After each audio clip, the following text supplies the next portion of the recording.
O plenário do Supremo Tribunal Federal julgou inconstitucional uma lei estadual do Paraná que definia uma forma de cobrança em estacionamento particular, como nos centros comerciais e supermercados. Os ministros debateram a validade de uma lei do Paraná que tratava da forma de cobrança em estacionamentos privados. A norma estabelecia que o motorista deveria pagar valor proporcional ao tempo de guarda do veículo. Na Suprema Corte, a Associação Brasileira de Shopping Centers alegou que o Estado não pode intervir nos valores cobrados. Trata-se de um tema que não deve ser reservado ao legislador. O legislador não pode dizer como e quanto o proprietário de um estacionamento deve cobrar pelo uso daquela área. As forças de mercado, dentro de uma economia capitalista e dentro de um sistema, que autoriza e prestigia o capitalismo, devem incentivar que os estacionamentos e os preços sejam competitivos, concorram entre si. O relator, ministro Gilmar Mendes, destacou que a lei é inconstitucional, porque trata de matéria de direito civil e, portanto, a competência para legislar seria da União. Não se pode confundir a questão de direito civil com matéria concernente ao consumo. O dispositivo da lei estadual em causa invade, sem dúvida, a esfera do direito civil, o quanto estabelece regras sobre elementos essenciais da propriedade. Há, sim, inequívoca violação, pelo menos ao artigo 22, inciso 1 da Constituição Federal, quanto à competência da União para legislar sobre direito civil. O ministro Edson Fachin divergiu. Para ele, as restrições são necessárias para proteger os direitos dos consumidores. No caso concreto, as restrições impostas pela Lei 16.785 são adequadas a fim de coibir eventuais práticas em face do consumidor usuário de estacionamento de veículos.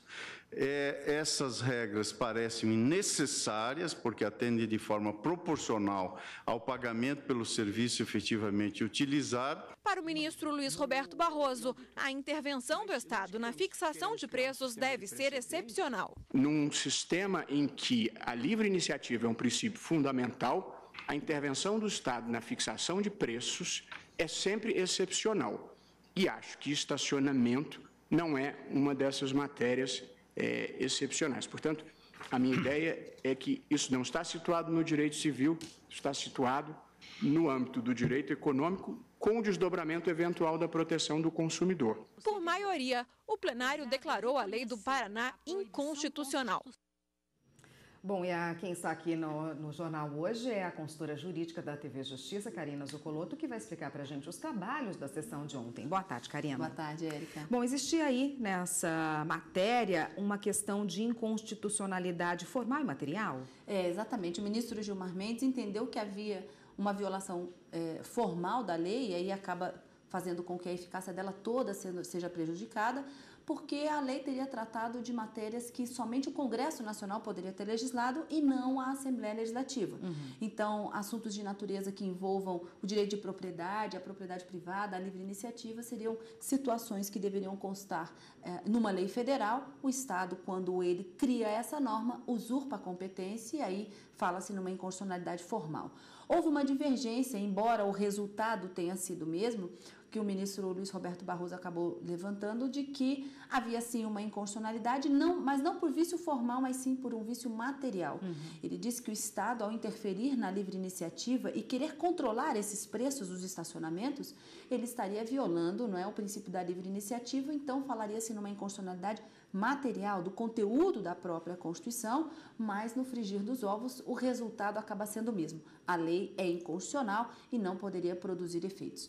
Foi uma votação por maioria. O ministro Edson Fachin entendeu que a legislação não havia nenhum tipo de inconstitucionalidade, nem formal e nem material.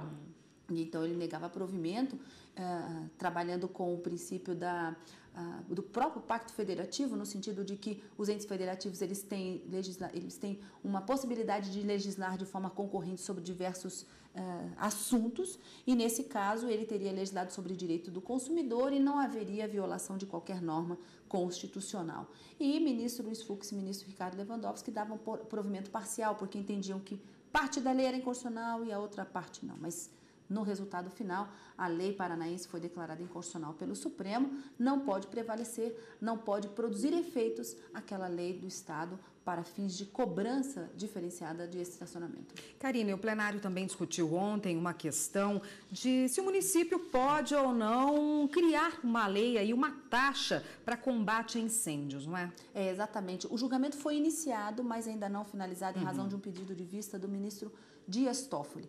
Em questionamento aqui está a lei do município de São Paulo, que teria criado essa taxa como uma forma de custear a manutenção para esse combate a incêndios no próprio município. E o Estado de São Paulo diz o seguinte nesse recurso, diz que a Defesa Civil do Estado compete ao Corpo de Bombeiros Militar. E o Corpo de Bombeiros Militar está vinculado diretamente às funções do Estado, às atribuições do Estado.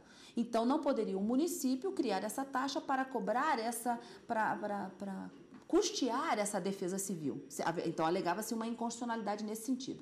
O ministro Marco Aurélio, relator desse recurso extraordinário, entende que, apesar de haver, sim, essa característica de que a defesa civil deva ser implementada pelo Corpo de Bombeiros, ele está ligado ao Estado, no seu voto, ele diz que o artigo 145 da Constituição não permite nem que o município e nem mesmo que o Estado criem essa taxa. Então, ela seria absolutamente inconstitucional, como de fato foi determinado e foi reconhecida a inconstitucionalidade pelo Tribunal de Justiça do Estado de São Paulo, porque não se trata de uma atividade ou de um serviço prestado de forma indivisível, já que o combate a sinistro, essa prestação de serviço vai ser alcançada por todos os cidadãos e não de uma forma individualizada, que seria um requisito para a implementação dessa taxa. Mas, nesse caso, então, houve uma interrupção desse julgamento. Vários ministros já votaram. O ministro Luiz Fux entende que não há qualquer inconstitucionalidade nessa lei, que o município, inclusive, poderia legislar sobre esse tema que versa sobre segurança pública, mas o julgamento ainda não foi finalizado. Como eu disse, o ministro Dias Toffoli acabou pedindo vista do processo. Esse é um questionamento que deve retornar ao plenário em sede de controle de constitucionalidade difuso.